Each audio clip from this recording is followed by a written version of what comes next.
This is the ultimate guide to choosing the best seedling or seed variety for your garden.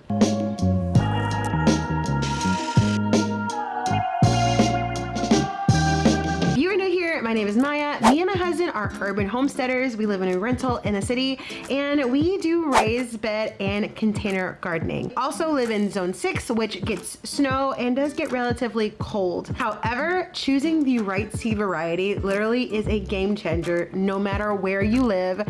These are the things that you're going to want to look for before you choose a seed or choose a seedling to place in your garden. It's going to be really different for everyone because these things are going to be based and tailored to you. And let me tell you, that last one is going to change the game. First one is very important: cold tolerant plants and hot tolerant plants. I like to choose spinaches and lettuces that do well in both seasons, because if I plant my cool weather spinach, once it starts getting hot, it's going to bolt. So a couple weeks before that, I'm gonna start my heat tolerant spinach. So when that starts to bolt, I can take it out and put something else there, but I've also got spinach that's growing as well. So I am never without spinach the whole season. You're going to be able to garden way longer if you plant things in the right season. Number 2, is it pest resistant?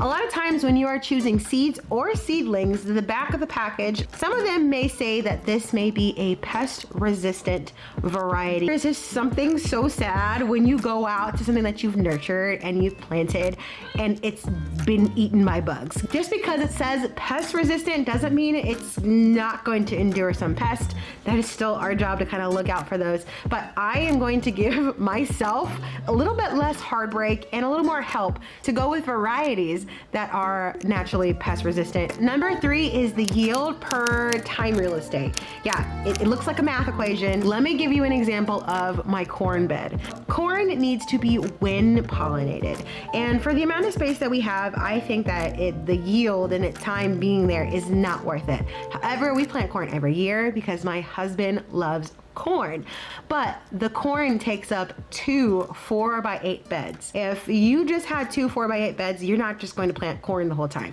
You're going to plant things that are going to give you more of a yield. So because of that, I am always looking for corn seeds that are going to have more ears per stalk, as much corn out of that space as possible. So what you're going to look for in the back of the packet is if it says prolific, yields a lot. We have a variety of okra that's called heavy hitter because it just provides more okra than some of the other varieties. So those are the things you're going to look for with your seeds so that you can just maximize your growth off of the bat.